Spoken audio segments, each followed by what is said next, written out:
Welcome to the Sunmark 360. On this episode, someone wants to steal your income tax refund, and we're going to share what you can do to keep that from happening. Should you be paid less because you work from home? Some HR executives say yes. The PPP loan program is ending March 31st, but there is still time to get the help that you need for your business. And do you text? Are you at least 35? Then you're probably using this uncool emoji. From the Sunmark Credit Union Content Studio, this is the Sunmark 360 with Glenn Stacy. It's great to see you this week. I'm Glenn Stacy. Welcome to the Sunmark 360. From your finances and family to optimizing your health and lifestyle, you can turn right here to the Sunmark 360 for useful tips and tools to help you come full circle and manage it all. Someone wants to steal your income tax refund, and some of the worst scams are being conducted over the telephone. While the scams can and do occur year-round, the peak time is when people are preparing to file their income tax returns. Telephone scams have increased nationwide, with callers pretending to be either IRS agents or IRS representatives. Forbes reports that calls have only one purpose: to steal your money and your identity. So the IRS warns there are several variations of the scheme. So for example, the caller may say the victim owes money or is entitled to a large refund. Some calls even threaten the victim with arrest. So the IRS has noted these distinct patterns in these calls. Scammers use fake names and IRS badge numbers. They generally use common names and surnames to identify themselves. Scammers may be able to recite the last four digits of the victim's social security numbers. Scammers spoof or imitate the IRS toll-free number on caller ID to make it appear that it's the IRS calling. Scammers sometimes send bogus IRS emails to some victims to support their bogus calls. And victims hear background noise or other calls being conducted to mimic a call site.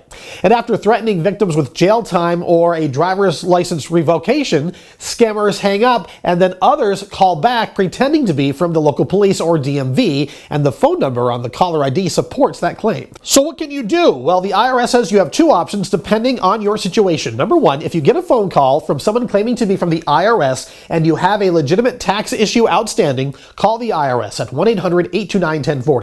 If you get a call from someone claiming to be from the IRS and you know you don't owe taxes, report the incident to the Treasury Inspector General for Tax Administration at 1-800-366-4484. It appears that at some point anyone who is enjoying the pleasure these days of sitting down to work in their PJs 5 minutes after stumbling out of bed and grabbing a cup of coffee will eventually have to pay. In a survey of human resources executives, many felt that people working from home or from a remote location should be paid less. 45% of 250 HR executives who took part in the survey said wages and bonuses should be adjusted when people decide to work remotely or in areas with lower costs of living. Those polled who work for major companies in the United States pointed out that people working from home would be competing against a much bigger pool of potential rivals for their job, thus driving down their market value. If it's time for a career change, or if you're worried about your job security, consider joining Sunmark and working alongside the team here at the Sunmark 360. You can see all of Sunmark's current openings at sunmark.org/careers. The Paycheck Protection Program, which provides fully forgivable loans to small businesses struggling through the coronavirus pandemic, is ending March 31st. More than 7.3 million U.S. businesses have already received Paycheck Protection Program loans. Eligible expenses were originally limited to payroll and operating costs, but the coronavirus relief bill passed in December of 2020 expanded that list to include supplier costs, property damage, and worker protection. John LeClaire, owner of Hometown Pub and Grub in Scotia, reached out to Sunmark to assist him with his PPP loan. 2 weeks ago, I got the second round of PPP. The due diligence of Steve McCormick and Sunmark, I feel, has saved my business. If you're a small business owner, you can still apply for PPP funding through Sunmark. We can walk you through the application process and answer any questions about loan forgiveness. For more resources and Sunmark's emergency relief options for individuals or your business, visit sunmark.org. Social distancing doesn't have to mean financial distancing. When you want to keep your distance 6 feet or in some cases even more from others, you can check your balances, pay bills, deposit checks from the comfort of your home. With Sunmark, you have the access to the tools you need right now. For example, our online banking offers convenient access to account services without going to a branch, and you can transfer money between your Sunmark accounts and accounts at other financial institutions. With our mobile app, you can manage your accounts, transfer money, pay bills, and deposit checks right in the app. Stay on top of your account with text banking. You can check account balances, get recent transactions, transfer money, and get alerts when your balance starts running low. And of course, the Sunmark MyTM is located at most Sunmark locations. A Sunmark MyTM is a self-service kiosk available 24 hours a day, 7 days a week, and allows you to do most transactions that usually require a teller anytime.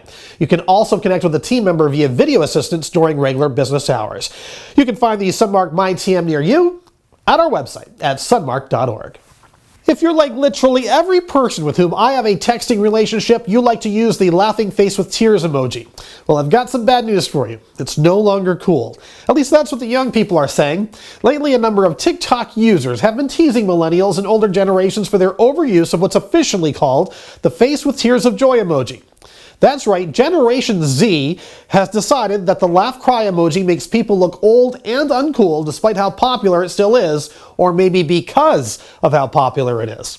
According to emojitracker.com, it's currently the most used emoji out there, followed by the red heart and the sobbing emoji. But one blog post on Emojipedia says it's common wisdom on TikTok that the laughing cry emoji is for boomers, and by boomers, I mean anyone over the age of 35. So what's the accepted replacement for the laugh cry emoji? The red skull. Red, literally, it means I'm dead or dying, which of course is much more popular than a face with tears of joy. Cool or not, I can still see potential problems with texting an ill-timed red skull. That's a wrap on this edition of the Sunmark 360. For more, visit the Sunmark 360 page at sunmark.org/connect. Follow Sunmark on Facebook, YouTube, Instagram, Twitter, and LinkedIn. And you can contact the Sunmark 360 at sunmark360@sunmark.org. I hope you have a great week, and we will see you on the next episode of the Sunmark 360. Don't forget to follow Sunmark and the Sunmark 360 on Facebook, Twitter, Instagram, LinkedIn, and YouTube.